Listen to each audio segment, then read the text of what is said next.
Bonjour à tous, aujourd'hui on se retrouve en extérieur pour parler de mes premiers amours, non pas mes amants, on va bien sûr parler de macrophotographie. Alors la macrophotographie, c'est un domaine à part entière de la photo qui consiste à prendre un très gros plan, peu importe quoi. Alors très souvent ce qu'on voit le plus c'est de l'animalier, des insectes ou des plantes ou des fleurs, mais on peut très bien prendre des pierres, des morceaux de bois, on peut très bien prendre des murs, enfin tout ce que vous voulez. Mais c'est des très gros plans avec une zone de netteté qui est minime. Alors je travaille toujours avec mon Sony A7III que maintenant vous connaissez un peu si vous me suivez sur YouTube et que vous avez vu mes autres vidéos. Et je l'ai couplé à un 105 Sigma 2.8. Alors le 105 pourquoi? Parce qu'il est quand même un peu gros et plus encombrant, parce qu'il me permet de me tenir un peu loin de mon sujet. Et c'est très important quand on fait de la photo animalière, enfin d'insectes en tout cas, parce que les insectes ils se barrent de suite, hein. Vous aurez beau rester en poste ou venir plusieurs fois ou être camouflé comme dans la publicité. C'est quoi déjà? Bon, on s'en fout, ils vont quand même se barrer.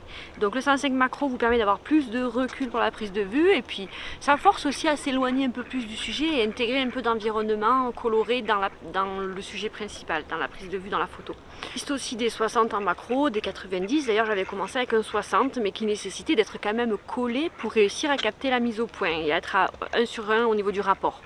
1 sur 1 c'est le rapport de grossissement qu'on peut obtenir, ça veut dire c'est exactement ce qu'on va voir sur le capteur, la taille réelle. Pour reprendre au niveau du matériel, je vous conseille de faire ce que je ne fais pas, c'est-à-dire de mettre un trépied. Donc là j'ai pris un petit tripode hyper modulable, voilà, qui va vous permettre notamment de vous mettre comme ça à ras du sol, ou avec la petite rotule ici multidirectionnelle d'être en plongée par exemple, et surtout de vous adapter au sol puisqu'on va faire des photos en extérieur et que vous allez être contraint par votre environnement et des cailloux, de la terre, du sol plus ou moins dur. Donc un trépied classique qui ne va pas forcément vous permettre de vous adapter autant. Pour moi, le seul inconvénient sur ce genre de trépied là, c'est forcément le poids de l'objectif qui a tendance à faire tomber, à faire basculer, en sachant qu'il y en a des beaucoup plus chers, beaucoup plus stable, avec des possibilités multiples aussi. Donc là on est dans du premier prix. Pourquoi ne pas faire comme moi? Parce que moi c'est rare que je prenne en fait un trépied, parce que je pars un peu tôt à l'aventure et un peu au feeling au niveau des photos macro. C'est mon moment à moi, mon moment balade, et j'ai pas forcément envie de m'encombrer de plein de choses. Alors je pense que c'est une erreur, parce qu'en macro la zone de netteté est très faible et vous risquez vite d'avoir une photo qui est illisible en fait par le plus grand nombre. Et au final d'avoir un rendu qui n'est pas forcément intéressant, même si effectivement en macro photo, comme vous allez pouvoir le voir dans mes photos, moi j'ai souvent sorti des choses au premier abord on ne sait pas à quoi ça ressemble, on ne sait pas ce que c'est, et ça me plaît, ça m'amuse que les personnes puissent s'approprier la photo et s'imaginer un peu ce qu'elles veulent, mais on va dire qu'il faut quand même le minimum, voilà. Ou alors en partant de l'abstrait total et de la photo contemporaine, perso c'est pas mon truc non plus. Autres petits objets que j'emmène avec moi qui sont dans mon sac à dos. Un petit spray comme ça quelconque, une bouteille que vous avez utilisée, que vous nettoyez bien, parce que c'est très important de respecter le lieu dans lequel vous allez faire des photos, c'est la moindre des choses. Donc on ne va pas aller polluer avec des choses nocives pour l'environnement. Donc on prend une petite bouteille qu'on remplira d'eau, et le petit truc magique c'est la fameuse glycérine végétale. Ça vous pouvez en trouver dans les parapharmacies ou, bon ben, je vais le dire, sur Amazon, hein, vous allez ça aussi souvent m'entendre le dire, j'achète des choses sur Amazon, c'est pas bien pour la planète. Mais par contre la glycérine végétale, oui. Pourquoi faire? La glycérine végétale, vous allez pouvoir en mettre quelques gouttes dans votre eau, et ça va vous permettre de faire des petites billes, des petites rosées, en fait des billes de rosée beaucoup plus solides, qui vont se fixer par exemple sur votre fleur ou sur votre feuille et rester plus stable. C'est comme ça que vous avez ces photos de macro, comme celle que vous pouvez voir là, où on a l'impression que les billes d'eau sont figées. J'en ai fait beaucoup en extérieur le matin avec la rosée de la veille, sans forcément utiliser de glycérine, mais c'est un petit plus et ça va vous faciliter la vie, surtout quand vous débutez. Donc autre chose qui peut être très utile, comme je vous le disais, c'est le prisme. Alors le prisme, en fait, il suffit de le mettre ici devant et de le diriger de multiples façons. En fait, il va réfléchir une ambiance lumineuse, et par exemple, il va réfléchir si sur le côté il y a une fenêtre, on verra la fenêtre. Là, ce qu'on veut chercher à voir, c'est les reflets multicolores dégagés par la lumière qui passe à l'intérieur du prisme et qui va venir se projeter par exemple sur votre feuille, sur votre fleur, sur ce que vous êtes en train de photographier. Moi je trouve que ça fait un effet pas forcément psychédélique justement, c'est pas l'effet que je recherche, ça apporte une touche un peu plus poétique à la photo. Donc moi j'aime bien m'approprier quelques petits objets comme ça qui donnent un peu plus de cachet et un peu plus de technicité à la photo. Ça peut être sympa pour éviter trop de post-traitement et pour avoir du vrai, enfin de tout faire en tout cas à la prise de vue, de mettre ces fonds colorés derrière pour avoir une ambiance générale. Donc ça c'est un petit conseil, vous pouvez avoir une petite palette de fond comme ça colorée que vous emportez avec vous. Vous pouvez prendre aussi du papier aluminium, le fameux papier aluminium qui va vous permettre d'avoir des effets brillants et même, vous n'imaginez même pas, avec ce petit papier d'alu vous allez pouvoir faire un effet de neige. Donc c'est fou hein, avec juste du papier alu de la cuisine. Donc en fait là ce que je veux vous dire aussi c'est soyez créatifs, emportez dans votre sac quelques accessoires que vous pourrez remballer après. Et amusez-vous. En fait, justement, dans la photo macro, vous allez être à un endroit, vous allez vous caler tranquillement, près de l'animal, de l'insecte ou de ce que vous voulez prendre en photo. Vous n'avez aucun compte à rendre à qui que ce soit.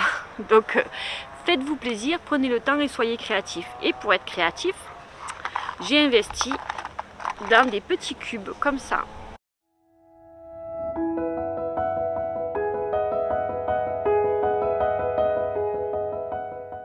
Ce sont des petits cubes LED qui sont notamment utilisés en vidéo. Alors pratique, il y a plein de petits accessoires vendus dans cette toute petite boîte. Je trouvais ça super sympa. Donc il y a un petit trépied qui vient se fixer dessous.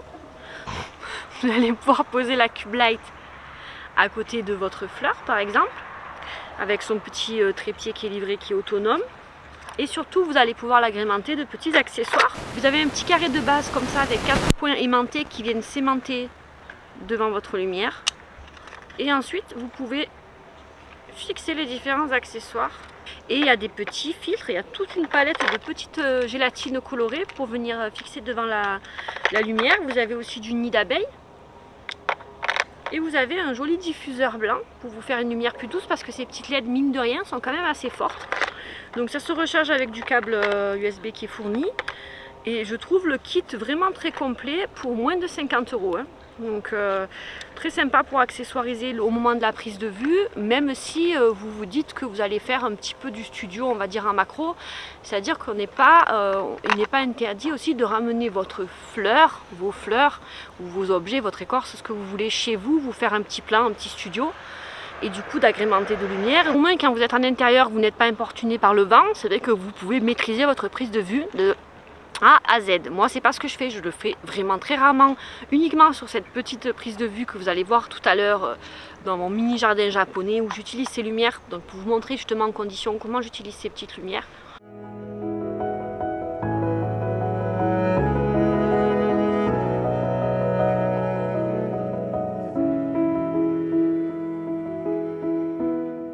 Voilà, on a terminé avec les accessoires et le matériel que j'utilise moi sur les séances macro. On peut utiliser aussi évidemment des réflecteurs, on peut utiliser du flash cobra, on peut utiliser des diffuseurs. Moi je m'encombre très peu. Le prochain achat effectivement, ça sera certainement un diffuseur qui se clipse sur le flash cobra pour faire une lumière uniforme et c'est ce qui vous permet d'avoir ces photos là d'insectes où on voit vraiment les gros yeux, tout ça avec du détail et beaucoup plus de netteté. Je me suis jamais encore intéressée à ça vraiment. Je commence à utiliser les lumières en macro, les lumières artificielles, ce que je ne faisais pas avant non plus. Donc on va certainement évoluer ensemble au cours de différentes vidéos et voir ensemble, tester ensemble ce nouveau matériel, voir ce que ça donne, voir si j'adhère ou pas. En tout cas, moi je pars avec tout ce que je viens de vous montrer là. Vous avez pu voir en image les différentes photos que j'ai pu faire au cours des années passées. Puis j'attends vos commentaires éventuellement en dessous pour pouvoir vous répondre avec grand plaisir. Allez, salut!